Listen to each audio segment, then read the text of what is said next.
Spine bend करून पुढे वाकणे ही आपल्या पाठीसाठी सगळ्यात वाईट गोष्ट का असते? तर नंबर 1, इंटरव्हर्टिबल डिस्कवर ताण.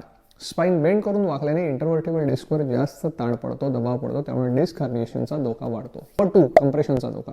पाठीचा कणा थेट वाकवल्याने व्हर्टिबल बॉडी कंप्रेस होते, ज्यामुळे कालांतराने कंप्रेशन फ्रॅक्चर सारख्या समस्या हे उद्भवू शकतात. Number 3, muscle stress. चुकीच्या पद्धतीने वाकल्यामुळे लोअर बॅकच्या मसल्सवर ताण येतो, ज्यामुळे वेदना आणि अस्वस्थता येते.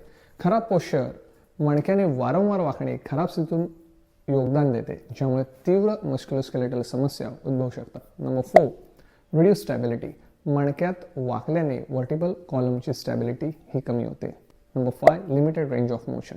मणक्यात वाकल्याने हिपच्या हालचाली मर्यादित होतात, ज्यामुळे टोटल मोबिलिटीवर परिणाम होतो. स्पाइन बेंड करून पुढे वाकणे ही आपल्या पाठीसाठी सगळ्यात वाईट गोष्ट